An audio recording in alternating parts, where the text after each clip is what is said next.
बिस्मिल्लाहिर्रहमानिर्रहीम। अस्सलामुअलैकुम। नई वीडियो में खुशामदीद।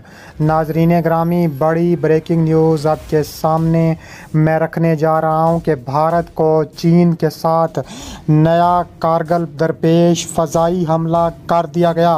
दौलत बेग फ़ज़ाई अड्डा चीनी तोपों की ज़द में आ गया। पूरा भारत लरज़ गया। मोदी खौफ से अस्पताल दाखिल हो गया। वीडियो की तफसीलात में आगे बढ़ने से पहले हमारी वीडियो को लाइक कर दें, चैनल को सब्सक्राइब करके बेल आइकन पर ज़रूर क्लिक कर दें। नाज़रीन ग्रामी, भारत को चीन के साथ एक नया कारगिल दरपेश है।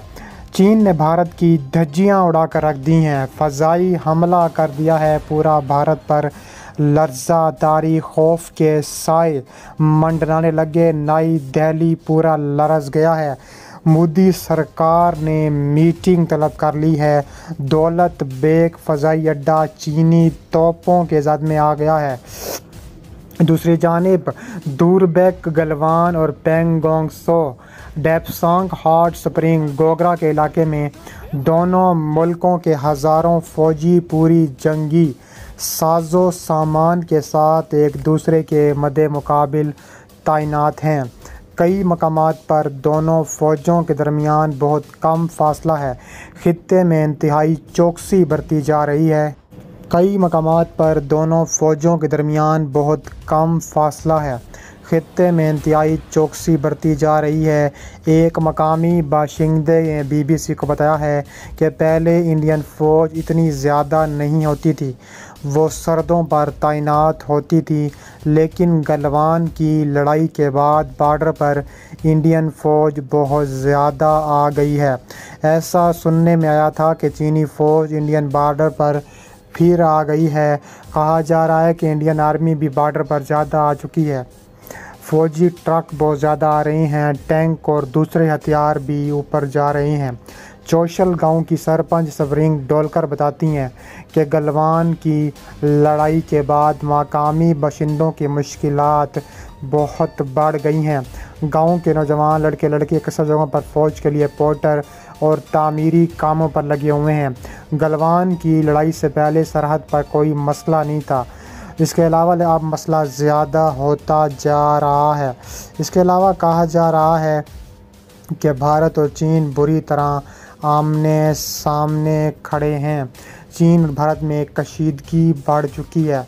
लद्दाख में भारत बुरी तरह फंस चुका है। चीन ने लद्दाख में भारत के ज़ेरे कब्ज़ा मज़ीद इलाके हथिया लिए। लद्दाख में BJP कौंसिल के सरबराह योरगेन शेदोन ने अपनी ट्वीट में मज़ीद इलाकों पर चीनी फ़ौज के कंट्रोल की तस्दीक की है, जहां चीनी फ़ौजियों ने गांव के दूसरे अफराद को जानवर चुराने से रोक दिया। दूसरी जानिब मसला कश्मीर पर अटूट अंग का राग अलापने वाला भारत लद्दाख के चीन के साथ तनाव को अपनी पसंदीदा फार्म क्वाड ग्रुप में लेकर जा चुका है। मशरकी लद्दाख में लाइन ऑफ एक्चुअल कंट्रोल के करीब बुनियादी ढांचे की तामीर को जारी रखते हुए चीन मारूफ झील पेंगोंग पर एक नया पुल तामीर कर रहा है। ये पुल लाइन ऑफ एक्चुअल कंट्रोल पर एक बिल्कुल करीब वाक़ है। गुज़िश्ता चंद माह से ज़ेरे तामीर दिखाई देता है। इसके अलावा माहिरीन का कहना है कि यह पुल झील के शुमाली और जनूबी किनारों के दरमियान फ़ौजियों को तेज़ी से तैनात करने के लिए एक इजाफ़ी महवर के तौर पर काम करेगा।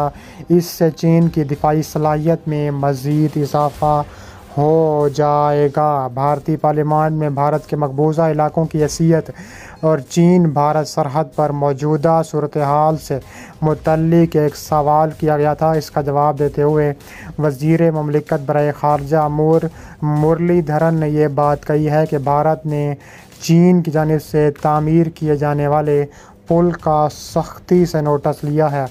इसके अलावा भारतीय वज़ीर से जब ये सवाल पूछा गया कि क्या भारत ने इस मसले को चीन के साथ उठाया है या कोई बात की है, तो उन्होंने कहा है कि हुकूमत ने कई बार यह वाज़ेह किया है कि मरकज़ के ज़ेरे इंतज़ाम जम्मू कश्मीर और लद्दाख के इलाके में भारत का अटूट हिस्सा हैं। हम उम्मीद करते हैं कि दूसरे ममालिक भारत की खुद मुख्तारी और इसकी इलाकाई सालमियत का एहतराम करेंगे। इतलात के मुताबिक LAC पर वाक़ पेंगोंग झील पर पुल की तामीर जिस मकाम पर हो रही है वो चीन के ज़ेर इंतज़ाम है। ताहम इस मकाम से महज चंद मीटर के फासले पर जहाँ तक इस वक्त भारत की रसाई मुमकिन है पेंगोंग झील के जनूबी किनारे पर तो सड़क पहले ही से मौजूद है, ताहम शुमाली किनारा पहाड़ों से घिरा हुआ है, वहाँ तक किसी को भी आसानी से रसाई हासिल नहीं है। इसकी पुल की तामीर से चीन की फ़ौज को आसानी से झील के दोनों किनारों तक रसाई हासिल हो जाएगी। पेंगोंग सो झील 135 किलोमीटर लंबी है, जिसका 2/3 से ज़्यादा चीन के कंट्रोल में है। चीन इस झील में खतरनाक किले के बाद एक नया पुल बना रहा है। 2020 में चीन और भारत के दरमियान LAC पर इस झील से फ़ौजी कशीदगी का आगाज़ हुआ था।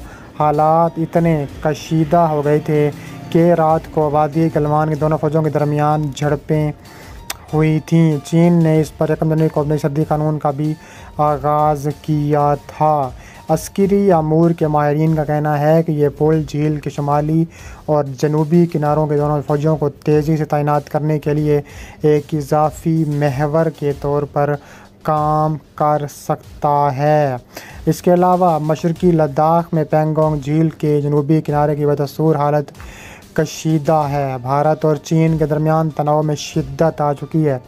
गैर मुल्की ख़बरसां इदारे के मुताबिक भारत और चीन के दरमियान दूसरे रोज़ भी फ़ौजी मुज़ाकरात जारी रहने के बावजूद दोनों मुल्कों के टैंकों को एक दूसरे पर तैनात किया गया है। इज़राइल ने मज़ीद बताया कि चीनी जंग टैंक और बख्तरबंद गाड़ियाँ काला टॉप के दामन के करीब खड़ी हैं, जिस पर भारत का कब्ज़ा है। चीन ने इलाके में भारी और हल्के टैंक तैनात कर रखे हैं जो कि भारतीय पोजीशनों से फासले पर हैं। दरअसल दोनों ममालिक के दरमियान फ़ौजी मुज़ाकरात दूसरे रोज़ भी जारी हैं। इंडिया की फ़ौज का कहना है कि हफ्ते की शब चीनी फ़ौज के साथ वादी गलवान में होने झड़प में शदीद ज़ख्मी हो गए थे। झड़प में इंडिया के एक अफसर समेत 3 एहलकार हलाक हुए। जनाब इंडियन फ़ौज की जानिब से जारी करदा बयान में कहा गया है कि झड़प में शदीद ज़ख्मी होने वाले 17 फ़ौजी भी हलाक हो गए हैं। इसके अलावा कहा जा रहा है कि इंडियन फ़ौज की जानिब से जारी करदा बयान के मुताबिक झड़प में मुतनाज़ इलाके में हुई जहाँ अफ्रीकन की अफवाज की पसमाई का अमल जारी था। फ़ौजी हकाम ने दावा किया था कि झड़प में चीनी फ़ौज को भी जानी नुकसान का उठाना पड़ा। ताहम चीनी हकाम की जानिब से इस बारे में हाल कोई बयान जारी नहीं किया गया। इंडिया की हुकूमत की तरफ से इस बारे में अभी कोई बयान जारी नहीं हुआ, लेकिन फ़्रांसीसी ख़बरसां इदारे AFP के मुताबिक चीनी हकाम ने इस वाक़े की तस्दीक की और इंडिया पर इल्ज़ाम लगाया है कि इसके फ़ौजियों ने सरहद अबूर करके चीनी एहलकारों पर शदीद तरीन हमलों से दो चार किया है।